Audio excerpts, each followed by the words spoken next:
ছোটদের খুব মজার ছবি আঁকা গোপাল ভাঁড়, কার্টুন ছবি গোপাল ভাঁড় আঁকা দেখব। এই দুই হাতে নিলাম চক, আর একদম নয় বক বক। এবার হচ্ছে আঁকবো গোপাল ভাঁড়, ঠিক আছে। গোপাল ভাঁড় আঁকা দেখব। দুই হাতে চক ধরে, দূরে যাবে না ছোটটা সরে। নিলাম আমি দুই হাতে চক ধরে। তাহলে এখন হচ্ছে গোপাল ভাঁড় আঁকা দেখব কেমন করে আঁকা হয়, তাই তো। এবার দেখো, এই হচ্ছে ইউর মতো উল্টে দিতে হবে এটা, ঠিক আছে। এবার দুদিক থেকে এরকম সির মতো, সি বোঝা যাচ্ছে কি, এই যে আছে ফাঁকা, এখানে দাও ছোট্ট করে রেখা। এবার এই দুই হাতে সমান করে দাও টান, তাহলে হবে কান। দুই হাতে সমান করে দাও টান। এবার হচ্ছে এই মাথায় এখানে দাও চুল, না যেন হয় ভুল, এখানে দাও চুল। এবার এখানেও দেখিয়ে দাও চুল, না হলে হবে ভুল। এবার এই জায়গাটা ইউ করে দাও ইউ। এবার হচ্ছে সোজা। এবার দেখো কি মজা। এবার এরকম দাও বাঁকিয়ে, বোর্ডের দিকে থাকো তাকিয়ে, এইভাবে দাও বাঁকিয়ে। এবার হচ্ছে 1 2, এরকম পেটটা মোটা করে দাও, দিয়ে এরকম দাও জুড়ে, দুদিক থেকে সমান করে আসবে ঘুরে, এভাবে দেবে জুড়ে। এবার হচ্ছে এই হাত করে দাও এই জামা, 1 2 জামা। এবার হচ্ছে দেখো 1 2, এবার হচ্ছে এইভাবে টানো, 1 2 সমান করে টেনে জুড়ে দাও।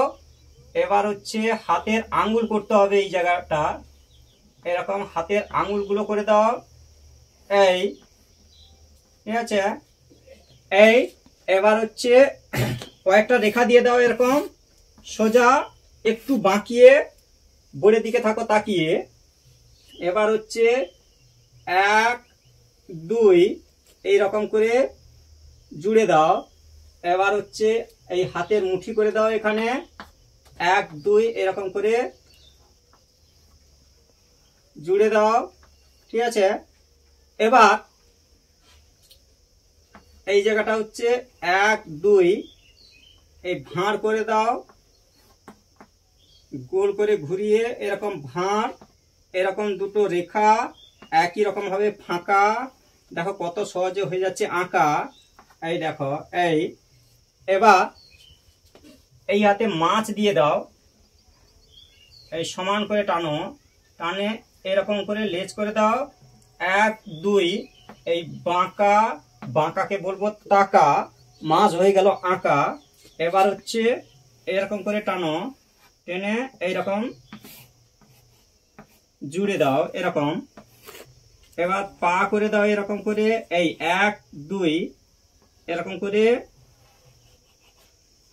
পা করে দাও, ঠিক আছে।